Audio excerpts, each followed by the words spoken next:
उत्तराखंड के पारंपरिक और विश्व की सबसे बड़ी यात्रा नंदा देवी राजजात यात्रा 2026 में शुरू होने जा रही है। वहीं इस बार होने वाली यात्रा उत्तराखंड में चमोली के नौटे गांव से शुरू होती है। ये एक बड़ी तीर्थ यात्रा है जो हर 12 साल में देवी नंदा के सम्मान में होती है, जो गढ़वाल हिमालय के लोगों के लिए महत्वपूर्ण है। ये यात्रा 3 हफ्ते तक चलती है और खूबसूरत चमोली जिले से होकर गुजरती है। हमारी नंदा राज जात यात्रा में जो मुख्य हमारे 3 मार्ग हैं वो एक आदिरी बद्री नौटी है, एक हमारा नंदप्रयाग नंदा नगर घाट सुतौल कनौल है और तीसरी जो मार्ग है, जो इम्पोर्टेंट मार्ग है, बड़ा मार्ग है, वो है ग्वालदम नंदकेसरी। इन तीनों स्टेट हाईवेज पर जो हमारे ब्रिजेस पड़ते हैं उसमें से एक ग्वालदम नंदकेसरी पर पड़ता है, 14 हमारे थराली देवाली मुंदोल वाण पर हैं और 10 हमारे ब्रिज जो है नंदप्रयाग नंदा नगर घाट सुतौल कनौल पर हैं। नंदप्रयाग नंदा नगर घाट सुतौल कनौल में जो 10 ब्रिजेस में 8 ब्रिजेस जो हैं वो हमारे वर्ल्ड बैंक के अंतर्गत स्वीकृत हैं, जिस पर निर्माण कार्य भी चल रहा है।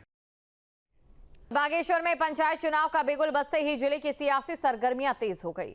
जिला पंचायत कार्यालय में नामांकन दाखिल करने पहुंचे पूर्व उपाध्यक्ष नवीन परिहार और नेता नीम गड़िया अपने अपने समर्थकों के साथ दमखम के साथ उतरे। पुराने प्रत्याशी बीते 5 सालों के विकास कार्यों के भरोसे मैदान में हैं। वहीं नए उम्मीदवार सड़क, पानी जैसी बुनियादी समस्याओं को लेकर जनता के बीच जाने की बात कर रहे हैं। क्षेत्र में हम वैसे शिक्षा हो गया और मतलब आपदा क्षेत्र है वहाँ बहुत अभी, और उसके लिए और पानी के लिए और क्षेत्र की बहुत सारी समस्याएं हैं। वैसे मतलब आपदा क्षेत्र है अभी तो बहुत ऊपर को बहुत नुकसान हो रहा है, उसकी भरपाई के लिए मतलब धीरे धीरे हमारी सरकार काम कर रही है और हम भी उसी दिशा में काम करेंगे। मेरी क्षेत्र की जनता के आदेश पर मैं पुनः चुनाव लड़ रहा हूं और मेरी क्षेत्र की जनता चाह रही है कि आप पुनः चुनाव लड़ें और जिस तरीके से पूर्व में मैंने अपने क्षेत्र में विकास किया है उसी तरीके से आगे भी विकास करें। विकास के अतिरिक्त मैं अपने क्षेत्र की जनता के संग हमेशा कंधे से कंधा मिला के उनके सुख में खड़ा रहता हूं।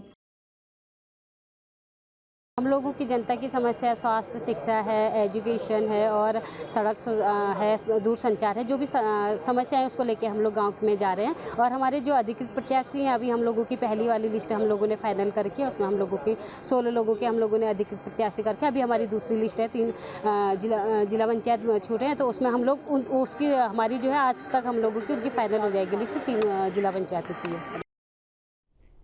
और हरिद्वार में उस वक्त लोग हैरान रह गए जब खुद सीएम धामी ने हाथ में झाड़ू थामकर सफाई करने लगे। सीएम धामी ने शिव घाट पर झाड़ू लगाकर कचरा इकट्ठा किया। इसके जरिए उन्होंने स्वच्छता का खास संदेश दिया। दरअसल सीएम धामी गुरुवार को हरिद्वार दौरे पर रहे, जहां पर उन्होंने सबसे पहले हरिद्वार के सीसीआर यानी नगर नियंत्रण कक्ष भवन में अधिकारियों के साथ कांवड़ मेले को लेकर बैठक की और बैठक में उन्होंने कांवड़ मेले की तैयारियों का जायजा भी लिया। कांवड़ मेले की बैठक लेने के बाद सीसीडी भवन के पास ही शिवघाट पर सफाई अभियान चलाया गया, जहां सीएम धामी ने झाड़ू थामा, सफाई की और इसके साथ ही कांवड़ लेने आ रहे कांवड़ियों समेत तमाम लोगों को स्वच्छता का संदेश दिया। और हरिद्वार में कांवड़ यात्रा की तैयारियों की समीक्षा के बीच उत्तराखंड के सीएम धामी का बड़ा बयान सामने आया है। सीएम धामी ने साफ कहा कि होटल और ढाबों पर नेम प्लेट लगाना जरूरी होगा। इसका मकसद सिर्फ पहचान नहीं बल्कि थूक जिहाद जैसी घिनौनी मानसिकता पर नकेल कसना है। सीएम धामी ने यह साफ कहा कि हरिद्वार जैसे धार्मिक नगरी में आने वाले श्रद्धालुओं की शुद्धता और आस्था से कोई खिलवाड़ नहीं होने दिया जाएगा। उन्होंने 2 टूक कह दिया कि थूक जिहाद जैसी घटनाएं अब उत्तराखंड में बर्दाश्त नहीं होंगी। होटल ढाबों पर मालिक की पहचान सार्वजनिक करनी ही होगी ताकि कोई भी संदिग्ध गतिविधि तुरंत पकड़ी जा सके। सीएम धामी ने कांवड़ियों से भी कहा कि वो नियमों का पालन करें।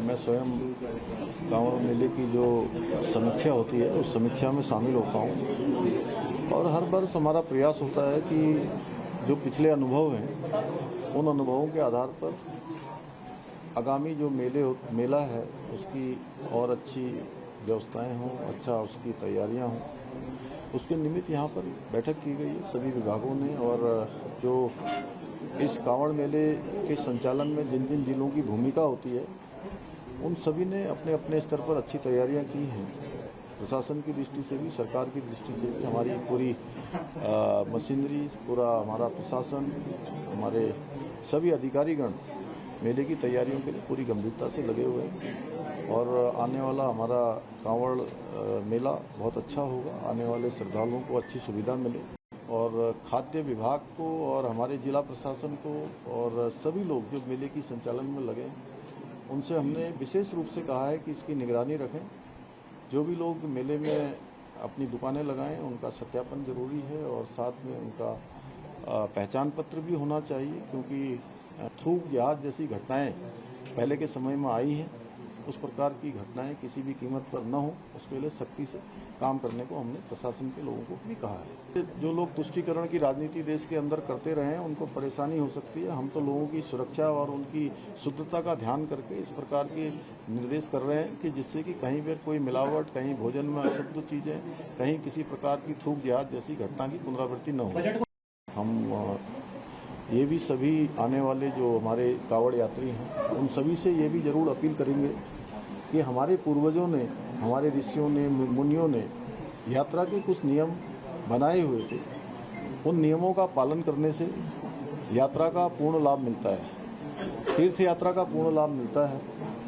और मैं जरूर ये कहना चाहूँगा कि सभी आने वाले कावड़ यात्री भी यात्रा के नियमों का पालन करें। ध्वनि प्रदूषण इत्यादि की कारण से अन्य लोगों को परेशानी न हो, उसका भी वो लोग ध्यान रखेंगे। कावड़ का चूँकि एक साइज होता है, वो साइज भी बना के रखेंगे। और जो हमारे भंडारे इत्यादि संचालित करने वाले हैं, उनसे भी हमारा अनुरोध है कि सभी को अच्छा और शुद्ध जो है भोजन मिले।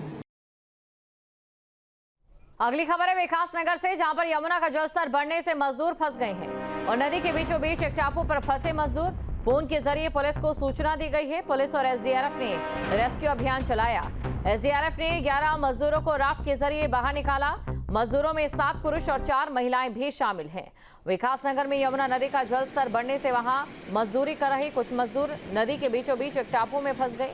फोन के जरिए पुलिस को सूचना दी गई और पुलिस एसडीआरएफ की टीम ने मौके पर पहुंचकर रेस्क्यू अभियान चलाया।